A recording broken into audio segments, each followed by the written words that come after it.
il y a la gentille, il y a le méchant, il y a le droïde, il y a le mentor. Voilà, comment ça va par ici? Salut tout le monde et bienvenue sur ce nouvel épisode de la DVD Tech, la série de vidéos où je prends les DVD que j'ai chez moi depuis très longtemps. Je prends un DVD au hasard sans regarder dans mon sac et je te parle du film si je m'en rappelle. Disclaimer avant qu'on commence, comme je disais dans les précédentes vidéos, je suis pas un cinéphile aguerri, moi je suis un spectateur, je vais au ciné, j'achète des DVD, je regarde des films chez moi, je consomme du ciné depuis que je suis tout petit et donc du coup ça me plaît de vous partager ce qu'il y a dans mes placards et de faire cet exercice de mémorisation en fait, de savoir si ce que j'ai là, que j'ai acheté en DVD en pensant que c'était des choses que j'allais regarder très longtemps dans ma vie, et bah si vraiment c'est des films qui m'ont marqué ou pas. On a eu l'exemple avec Wolverine le combat de l'immortel sur le fait que je me rappelle pas du tout du film, et à l'inverse des films comme Inside Use etc qui sont des trucs que j'ai revus, que je consomme encore aujourd'hui. Donc voilà, le but de l'exercice c'est de voir un petit peu qu'est-ce qui reste de ces films que j'ai vus, que j'ai achetés et puis que j'ai encore chez moi mais que je regarde plus parce que comme tout un chacun je possède les plateformes de streaming. C'est donc parti pour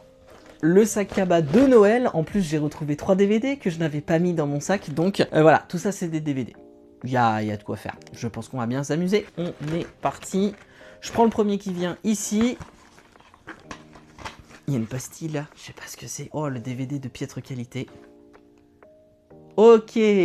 Star Wars, le réveil de la force, le 7, du coup, qu'on m'avait offert, vous voyez, en recyclé, acheté à Londres en l'occurrence, donc il n'est qu'en anglais, donc autant vous dire que déjà que j'avais pas forcément pour volonté de le revoir, que en anglais j'ai un peu la flemme. Star Wars, le réveil de la force, film qui a divisé beaucoup, hein, qui a divisé aussi parmi mes amis, mes plus proches. Si vous passez par là, je vous fais un coucou évidemment. Comment parler de Star Wars sans s'attirer les foudres des fans de Star Wars? Hein, c'est un peu comme parler de Doctor Who ou de Harry Potter ou ce genre de truc, clairement. Quoique moi je sois fan de Doctor Who, clairement, et avec assez de recul, en tout cas pour admettre toutes les faiblesses de la série, même si je l'adore. Star Wars, le réveil de la force, moi je suis allé le voir quand il est sorti au ciné, parce que quand les premiers épisodes sont sortis, j'étais trop petit pour aller le voir en l'occurrence, et même la prélogie j'étais beaucoup trop jeune pour aller voir ça, et donc du coup il y a eu cet effet quand c'est sorti au cinéma de beaucoup d'émotions pour moi, qui ont joué dans le fait que j'ai apprécié la dernière trilogie, parce que tout simplement c'est la première fois pour moi que je voyais un film Star Wars au ciné. Qui dit aller voir Star Wars pour la première fois au cinéma dit que c'est un grand moment, en tout cas pour moi ça a été un grand moment, puisque première fois que je vois le générique de Star Wars au ciné etc,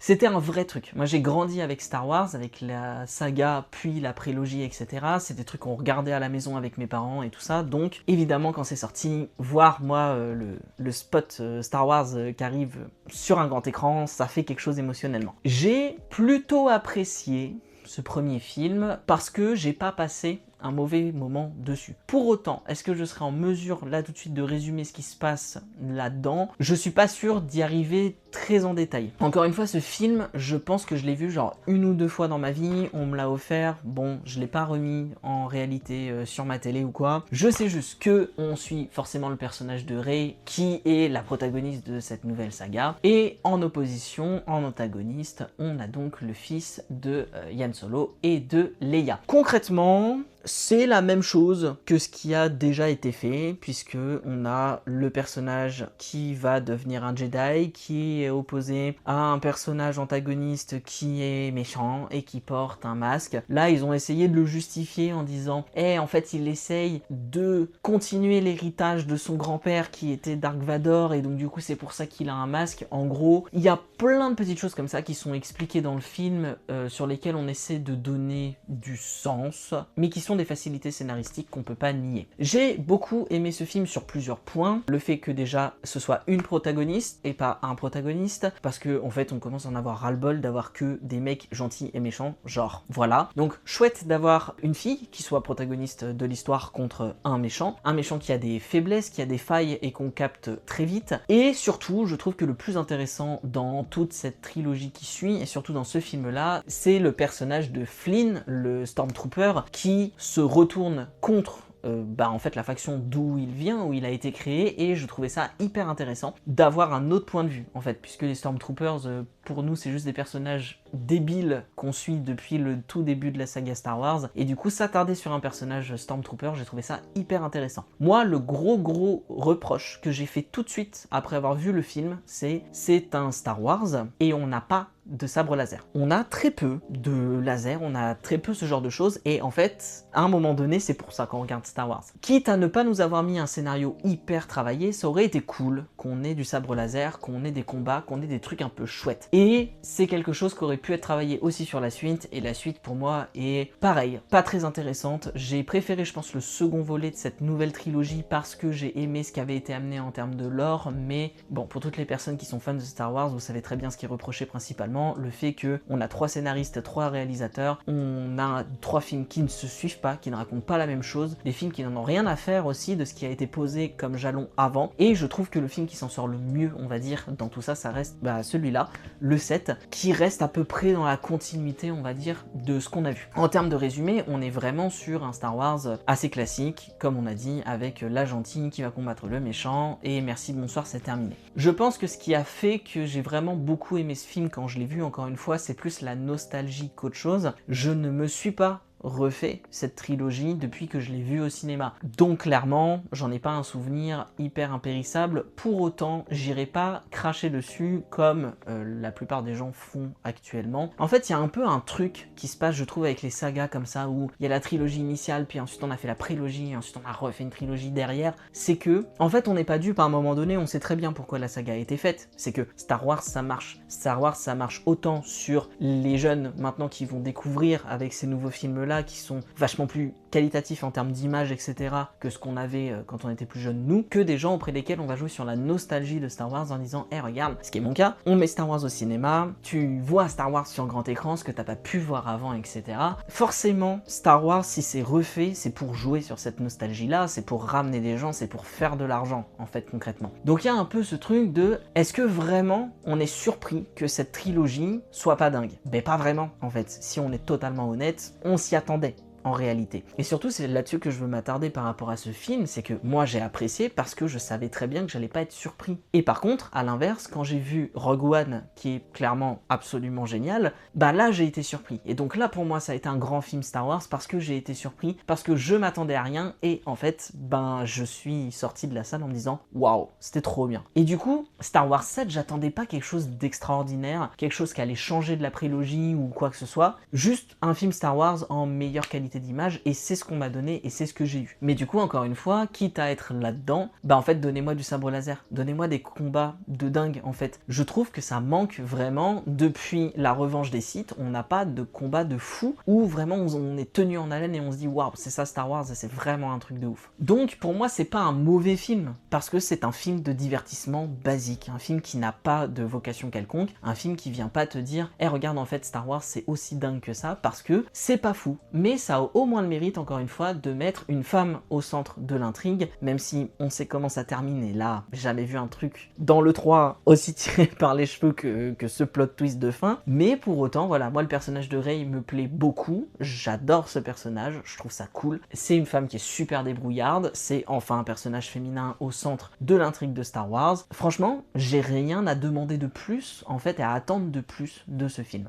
Il y a beaucoup de puristes qui crient que c'est nul, c'est nul, c'est nul, etc. en des termes moins élogieux et moins polis que ça. Mais de mon côté, Star Wars, je crois que j'en ai jamais attendu et que j'en attendrai jamais quelque chose de grandiose. Encore une fois, je mets de côté Rogue One qui m'a vachement surpris. Mais même dans les séries Star Wars, j'ai pas tout vu, mais j'en attends pas du grand spectacle, j'en attends pas un scénario de dingue. Et en fait, comme j'attends pas de choses comme ça très précises, bien travaillées et tout, et bah je passe forcément un bon moment. Il n'y a pas de film où je me suis dit oulala, c'est une cata dans ceux que j'ai vus. Encore une fois, tout ce qui est par exemple Solo, etc. J'en ai vu un extrait une fois, je me suis dit non, je vais pas regarder. Donc en réalité, de mon point de vue de spectateur qui en attendait rien, bah, j'ai passé un bon moment et c'était chouette. Et je pense qu'il y a pas mal de films comme ça où on en attend trop pour des choses où de toute façon ça ne peut pas fonctionner. C'est comme, j'avais pris dans une autre vidéo l'exemple de Pirates des Caraïbes en disant ils ont gardé Jack Sparrow dans la suite, ils ont enlevé Will et Elizabeth et du coup ça n'a plus de sens parce que c'était ce trio-là, ce triptyque-là qu'on suivait. Bah on se doutait très bien bien, en allant voir Pirates des Caraïbes le 4 et le 5 surtout, que on n'allait pas être satisfait parce que on est trop attaché à la trilogie de base, parce qu'on est trop nostalgique de ça, parce que on a vécu des moments de dingue quand on l'a découvert, et du coup on ne peut pas apprécier une suite si on nous remet pas les marqueurs qu'on a appréciés, et ces marqueurs ils passent autant par les interprètes que par les personnages du coup, que par les réals et leur esthétique, que par les compositeurs, les scénaristes, etc. C'est un package, et en fait si on enlève ce package là, bah évidemment on va pas prendre du plaisir sur une œuvre autant qu'on en a pris la première fois qu'on l'a vu. Surtout qu'on n'a plus l'innocence qu'on avait quand on a découvert un Star Wars, un Pirates des Caraïbes, un truc comme ça. Et du coup je pose vraiment la question de, est-ce qu'on peut vraiment être déçu, ou est-ce qu'il faudrait pas juste changer de prisme et se dire, ben en fait je vais aller le voir parce que j'ai envie de le voir et je vais rien en attendre. Moi je me pose dans ce prisme là depuis un bon moment maintenant sur Star Wars,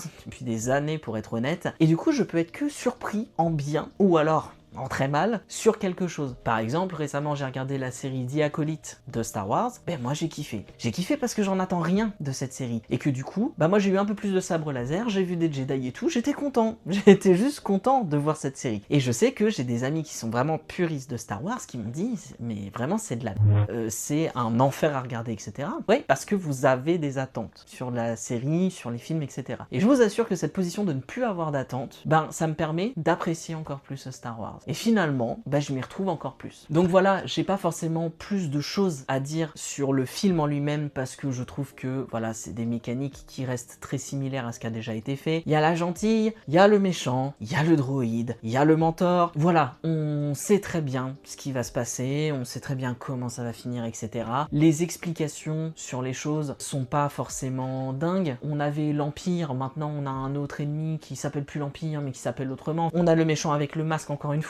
On avait dans le premier film de la prélogie le double sabre laser de Darth Maul. Bah là maintenant on a le sabre laser avec les petites flammes sur les côtés. Ils ont repris les codes de Star Wars, ils ont mélangé, ils ont touillé ça et ils ont dit bah tenez, maintenant c'est la nouvelle trilogie. Voilà, est-ce que c'est bien, est-ce que c'est mal? Je pense que c'est à l'appréciation de chacun chacune bien évidemment. C'est des codes qu'on connaît, on est sur plein de planètes différentes, etc. Voilà, en soi on a tous les marqueurs dans Star Wars. Qu'on soit déçu, ça j'entends bien, mais du coup je vous laisserai avec une simple question. Pour faire un bon film Star Wars, selon vous, qu'est-ce qu'il faudrait? Dites-moi ça dans les commentaires et dites-moi concrètement, pour toutes les personnes qui ont été déçues par cette suite ou par les séries, etc. Pour vous, une bonne œuvre Star Wars, qu'est-ce que vous en attendez? Parce que en réalité, je suis vraiment très curieux, comme je vous disais. Moi, j'attends plus rien de Star Wars, donc je passe des bons moments sur ce qu'on me propose. Mais vous, en tant que puriste, en tant que personne déçue, il vous manque quoi? C'est quoi le truc, les éléments où vous dites, bah, si j'avais ça, j'aurais un bon film Star Wars. Je suis curieux, je te laisse me dire ça dans les commentaires, je te remercie très fortement d'avoir suivi cette vidéo et je te dis à très vite pour qu'on parle d'un autre film.